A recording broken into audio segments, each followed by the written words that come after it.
नमस्कार दोस्तों, कैसे हैं आप लोग। स्वागत है आपका हमारी कहानियों की दुनिया में। आज की कहानी एक चित्रकार की कहानी है।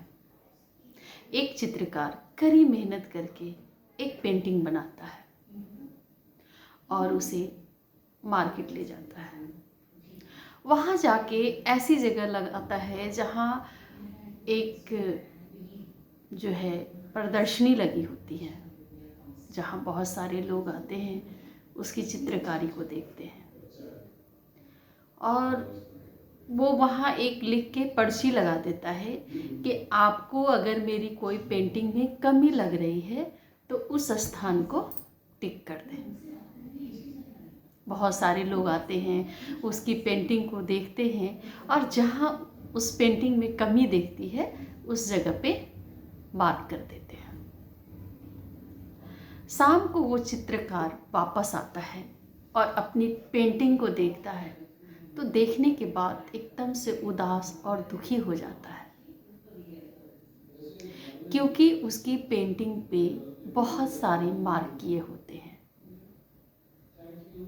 उसकी सारी मेहनत बर्बाद हो जाती है, बहुत दुखी हो जाता है।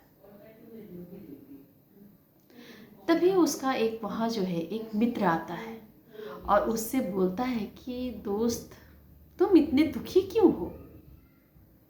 तो बड़े ही उदास स्वर में कहता है, भाई, हमने बड़े ही कड़ी मेहनत से एक पेंटिंग बनाई थी और उसको यहाँ रखा था, जिसमें एक पर्ची लिख के रखा था कि अगर इस पेंटिंग में कोई कमी लगती है तो मार्क कर दे। लोगों ने पूरी पेंटिंग ही गंदी कर दी। तब उसका दोस्त बताता है कि दुखी मत हो, तो फिर से मेहनत कर और एक पेंटिंग बना, और अब की बार ये लिखना कि यदि हमारी पेंटिंग में कोई कमी हो तो उस जगह पे जहाँ आपको कमी लग रही है उसे सुधार दें। वो चित्रकार जो है वैसा ही करता है जैसा उसका दोस्त समझाया था। फिर से वो मेहनत करता है, एक पेंटिंग बनाता है और वहाँ रख देता है एक पर्ची के साथ कि आपको यदि इस पेंटिंग में कोई कमी दिखती है तो उसे सुधार दें। शाम को वापस आता है चित्रकार अपनी पेंटिंग को देखने, तो देखता है कि वो पेंटिंग जैसी थी वैसी बिल्कुल वैसी ही पड़ी हुई है।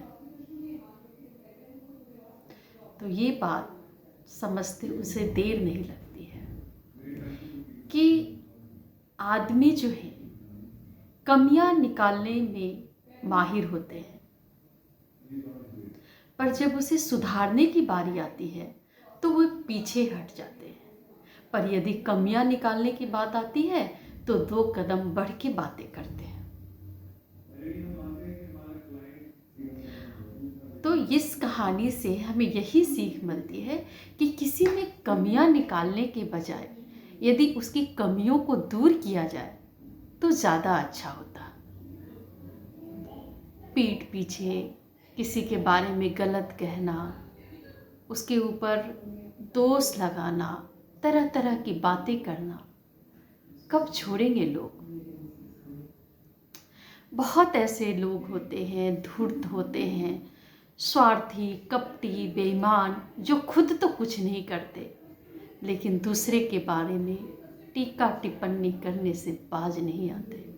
लोगों का क्या है, जो खुद करेंगे नहीं, दूसरे की भरोसे बैठे रहेंगे, वो टीका पे टिप्पणी तो करते ही रहेंगे।